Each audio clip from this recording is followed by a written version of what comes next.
Amazing Spider-Man number 24 by Dan Slott and Giuseppe Camuncoli. Ben Reilly has work to do. The last thing he needs is a fight with Dr. Octopus, who is still pretty mad about endangering his crush, Anna Maria Marconi. He calls to one of the Miles Warren clones for help, but like all the other clones, he melts.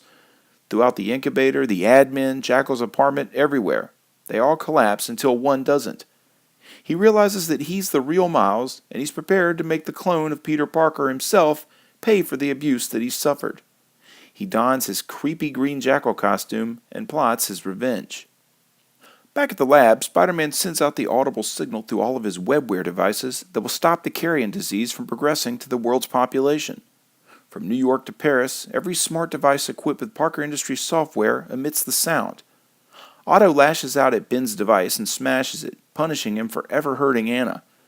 During their fight, Ben remembers the one unaltered proto-clone and rushes to use it. Unaware Otto has rigged the device, he puts it on and is shocked unconscious. When he wakes, he discovers that the clone is gone and Otto's gone with it. With time of the essence, he takes the drugs to stabilize its decomposition. He takes the shirt off one of the dupes and takes off.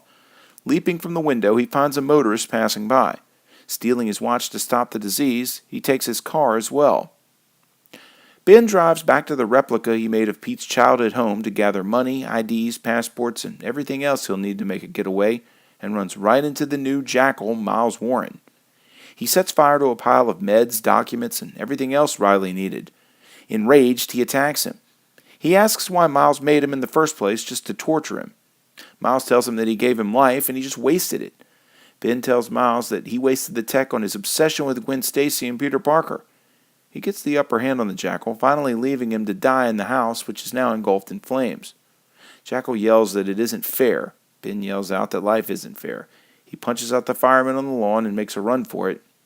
Who he is, who he was, nothing matters except for who he's going to be now. And with that, the issue comes to an end. I enjoy Peter Parker and Miles Morales' Spider-Men, but at some point here, I'm going to have to draw the line. There was a time when this book could stand on its own. Now you're going to have to read 15 books to keep up with it. I never thought I'd say this, but for once, they could take a page from DC. Batman is a book that very rarely crosses over where it seems like this book, a flagship book, can hardly stand on its own. Relying on the Spider-Verse is getting a little ridiculous. Gwen Stacy is a Spider-Person now, Silk, Dr. Octopus, Aunt May, Uncle Ben. I'll give this one a 7 out of 10 for a good story, but hopefully they'll cut it down with all the extra books. Us comic book kids love to read, but at some point, we're going to hit the spider wall. If you like this video, give me a like and subscribe. This video is accompanied by my blog at nerdiestkidyouknow.blogspot.com or nerdiestkidyouknow.com. You can also follow links to my Facebook, Instagram, or Twitter pages, as well as a link to this very issue for sale in my eBay store by clicking below.